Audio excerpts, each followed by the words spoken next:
मित्रों नमस्कार, स्वागत है आप सभी का द पीपल वॉइस में। हम पढ़ रहे हैं गोंडी पुनेम का सर्वसाधारण नीतिबोध अध्याय 15 और उसमें हम देख रहे हैं शगागंड जीवों का कर्तव्य संदेश और इसके अगले भाग में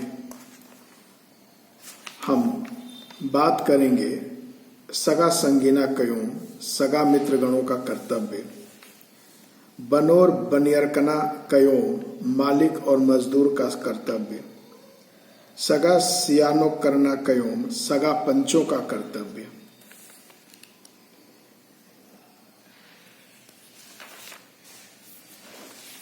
और आज हम इस अध्याय को इसी के साथ समाप्त करेंगे। बने रहिए हमारे साथ। सगा संगीना कयों यानी सगा मित्रगणों का कर्तव्य। आपने सगा मित्र की सहायता करनी चाहिए, उसके साथ आदर भाव का बर्ताव करना चाहिए, बड़े ही अदब से बातचीत करना चाहिए, अपने मित्र के कल्याण के लिए प्रयत्न करना चाहिए, अपने मित्र को अपने बराबर का समझना चाहिए, अपने सुख दुख में मित्रों को शामिल करना चाहिए, अपने मित्रों से कुछ गलती हो गई हो तो उसे सुधारने का परामर्श देना चाहिए। यदि कोई मित्र अपने धन संपदा का बिना कारण व्यय करता है तो उसे उस मार्ग से बचाना चाहिए। अपने मित्रों को संकट काल में मदद करना चाहिए।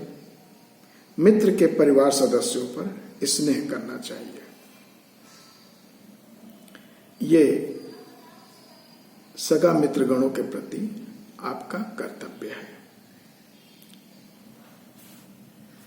आइए अगले पार्ट में मिलते हैं। बनोर बनियरकना कयों यानी मजदूर और मालिक यानी मालिक और मजदूर का कर्तव्य क्या है। एक मालिक का कर्तव्य क्या है अपने मजदूर के प्रति, जो उसके लिए सर्विस दे रहा है, उसके प्रति क्या कर्तव्य है। बनोरकना कयों मालिक वर्ग के कर्तव्य, अपने मजदूरों को उचित काम देना चाहिए, उन्हें उचित परिश्रम देना चाहिए यानी पारिश्रमिक देना चाहिए। वे काम करते हुए बीमार हुए तो उनके स्वास्थ्य सुधारने के लिए मदद करना चाहिए। उन्हें अनिवार्य प्रसंगों में अवकाश देना चाहिए। सीधी सी बात है, आपको अपने मजदूर को बंधुआ मजदूर नहीं बनाना चाहिए। आपको अपने मजदूरों से बेगारी नहीं लेनी चाहिए, मानी मुफ्त का काम नहीं लेना चाहिए। ये उस समय का ज्ञान है।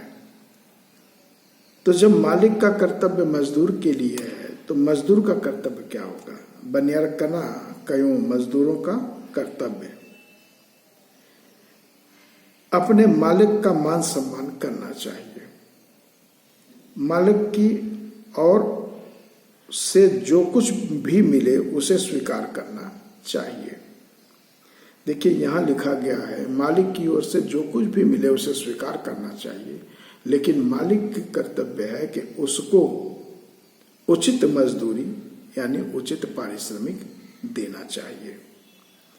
अपना काम उत्साह के साथ करना चाहिए, आपके काम में जोश हो, इंथुसिज्म हो।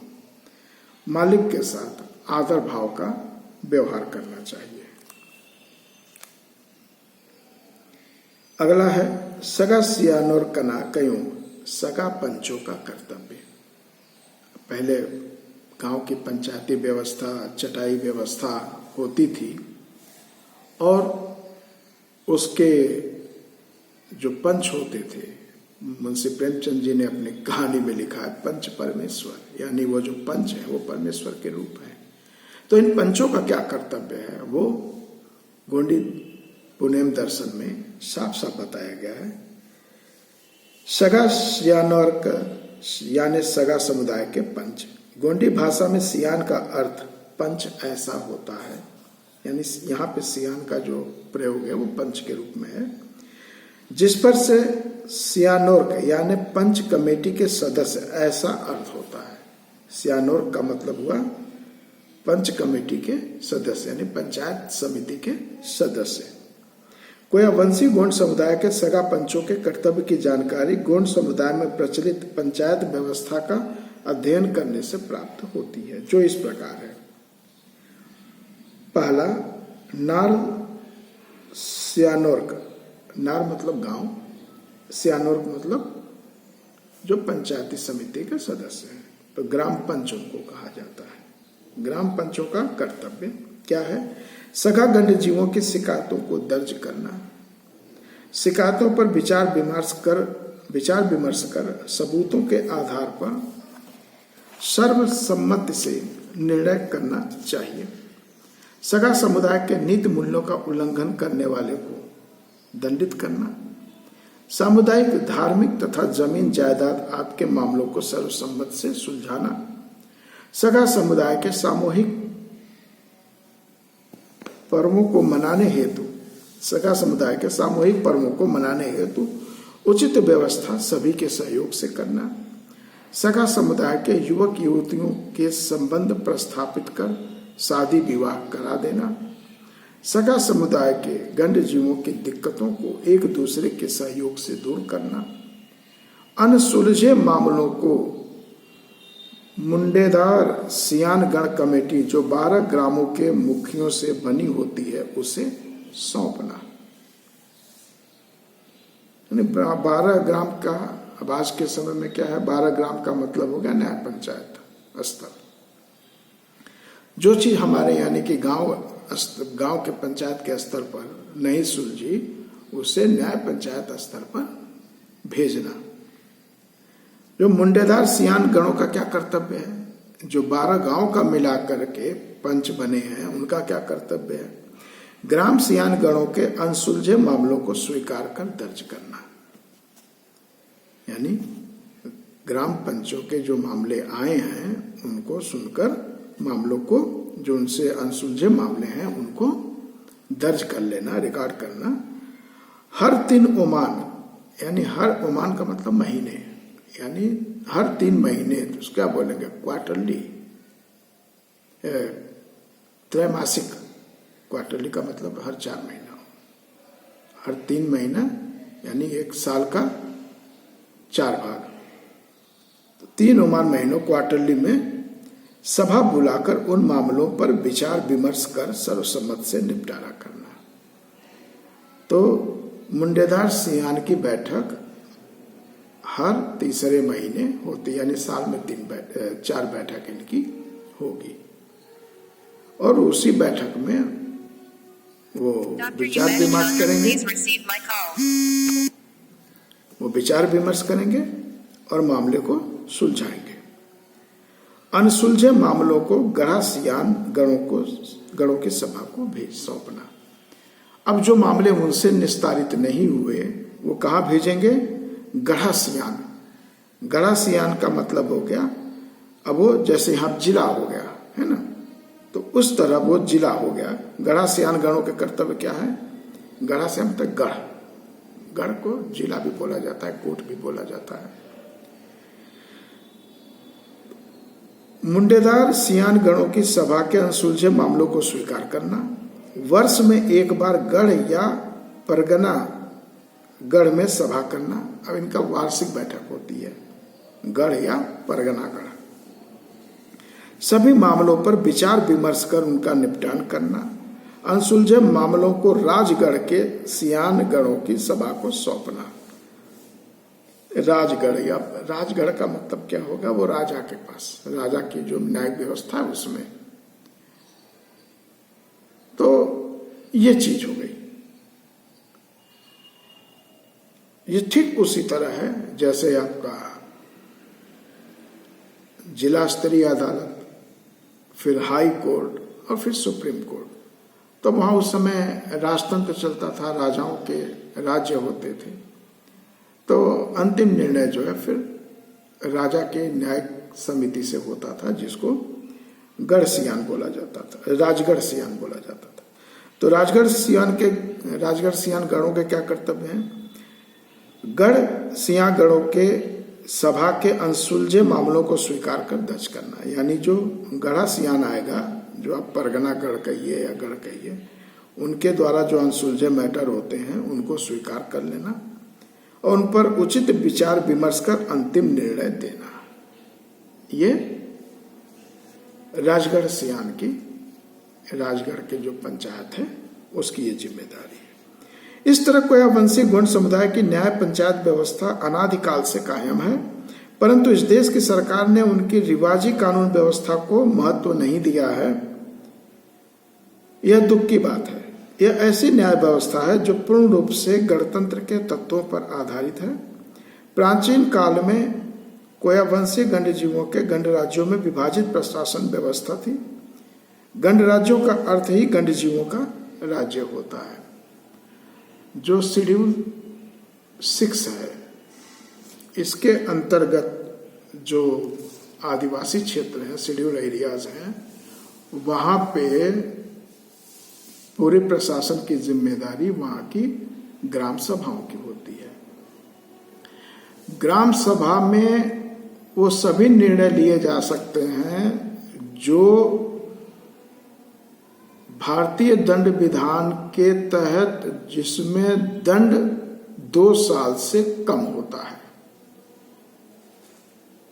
दंड जिसमें 2 साल से कम होता है, ऐसी सभी चीजों का निर्णय ले लिया जाता है और लोग उसको मानते हैं।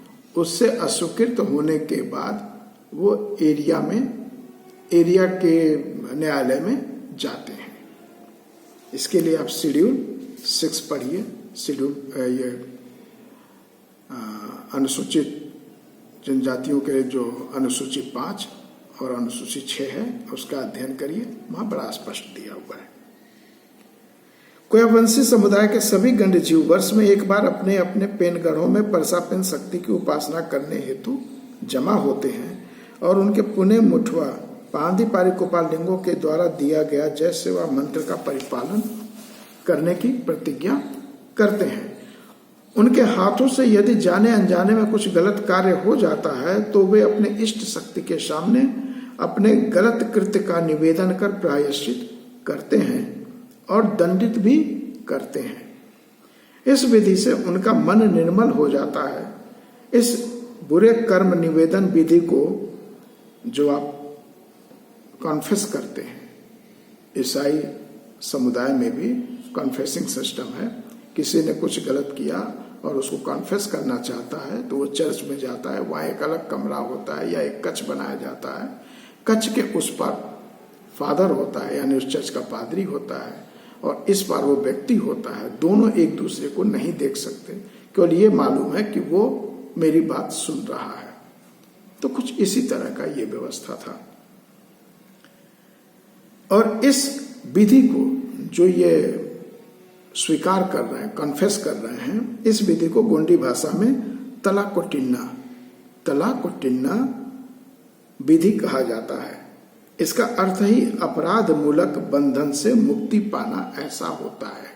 ये कन्फेस कौन करता है? जिसको पश्चाताप होता है वही कन्फेस करता है। यदि उसके हाथ से सगा समुदाय के नीति मूल्यों के विपरीत कुछ कार्य हो जाते हैं तो वे पंचायती दंड के पात्र होते हैं और अपने अपराध को स्वीकार कर पंचायती दंड भरने के साथ साथ पेन कड़ा में जाकर भी दंड भरते हैं। सगा गंड जीवों को सेवा कार्य के लिए वे कुछ स्वीकार नहीं करते। इस पर से सेवा कार्य को उनके जीवन दर्शन में कितना महत्व है इसकी जानकारी होती है। वे सत्यता के इतने महान पुजारी हैं कि उनके जीवन पर बीत जाने पर भी वह सत्यता का दामन नहीं त्यागते। वे स्वभाव से शांत और निश्चल होते हैं, छल कपट की नीति से वे परे होते हैं। इस तरह उच्च कोटि के मूल्यों से उनका गोंडी पुण्य दर्शन है। तो मित्रों, अध्याय 15 के अंतर्गत हमने जो मुख्य टॉपिक है गोंडी पुण्यम का सर्वसाधारण नीतिबोध, उसके अंतर्गत हमने जीवन मूल्यों का बोध, सगा गंड जीव नीति मूल्य दर्शन, सगा गंड जीवों का कर्तव्य संदेश, उस कर्तव्य संदेश में हमने ययाल बाबू उंडे छवाना कयूं, मुठवा चलाना कयूं, मायजू मिदोना कयूं,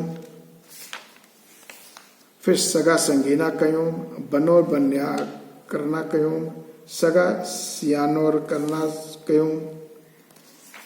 इतनों को हमने अध्ययन किया, एक छोटा सा विश्लेषण किया। आप सभी मेरे साथ बने रहे, इसका बहुत बहुत शुक्रिया। अगले वीडियो में फिर मिलेंगे, तब तक के लिए जय भारत, जय संविधान।